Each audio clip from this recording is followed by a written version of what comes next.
Well, actually, Haiti's revolution did not begin in 1791. It began the day the first white person went to Africa and began to kidnap people in Africa. They did not just sit down and let themselves be taken away. They fought. They fought all the way to the boat. They fought on the boat. They killed themselves throughout the trip. They killed themselves as they get off the boat or killed whoever was tying them up. So the fight began the day the aggression, the kidnapping, the slave mentality began to capture people. Now, and the fight went throughout, everywhere. It's not just Haiti. That's another false idea that Haiti did a revolution. But Jamaica fought a lot more than we did. Cuba has much more revolts than we did. But Haiti, the difference, Haiti succeeded.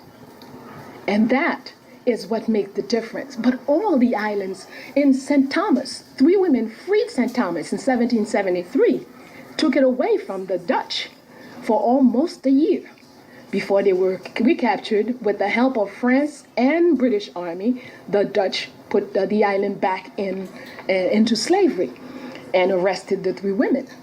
But people don't know about that. Throughout Brazil. So the revolution is all over. It's not the Haitian revolution.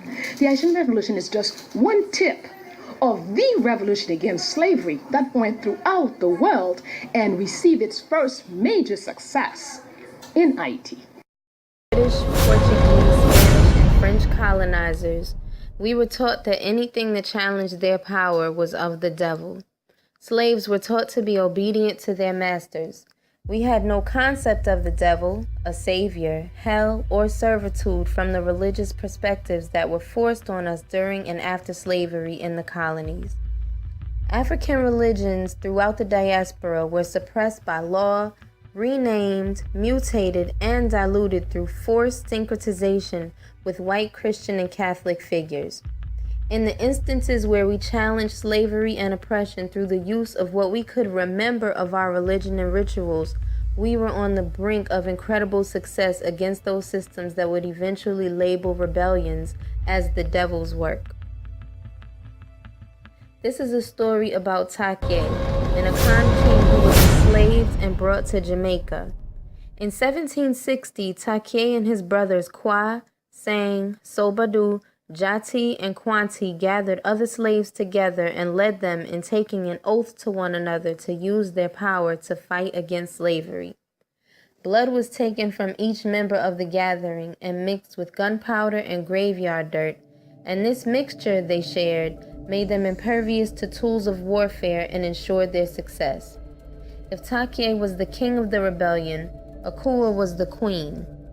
An elder Ashanti woman of great presence and beauty, she sat under a canopy during their meetings wearing a robe and a crown. It is said that leading up to the rebellion, slaves in Jamaica were using roots, herbs, and powders to poison their captors to insanity and death. This practice was known all over the island as Obeah. In 1760, Obeah was outlawed altogether, even though slaves continued to practice in secret, and up until 1817, when Obeah became punishable by death, and if you were caught with roots, herbs, dog's teeth, alligator's teeth, parrot's beaks, pounded glass, or other Obeah-related paraphernalia on your person or your home, you would be put to death. Homes were searched every 14 days, and nocturnal gatherings were prohibited. That same year, in 1817, in the United States, an Angolan slave named Gullah Jack was recruiting slaves to participate in Denmark Vesey's revolt against the Bukra, or the white man. Denmark Vesey was a preacher at the newly formed African Methodist Episcopal Church and preached from the book of Exodus that his people were the Israelites.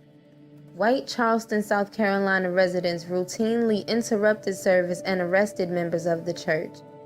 If Denmark Vesey was the general, Gullah Jack was his lieutenant.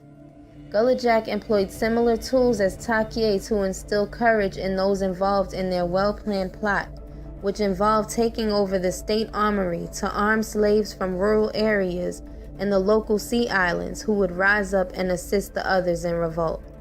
The slaves would then kill the whites of Charleston, take the city, and finally use the city ships to escape, supposedly to Haiti, where slaves had overthrown the white government and now ruled. They decided to exclude mulattoes and house slaves from their plans, but someone from within alerted a house slave of the plot, who in turn told his master. Slaves were immediately sent in as infiltrators to confirm that there was indeed a plot to overthrow the city, and Vesey, Gullah Jack, and about 30 others were either hung or starved to death.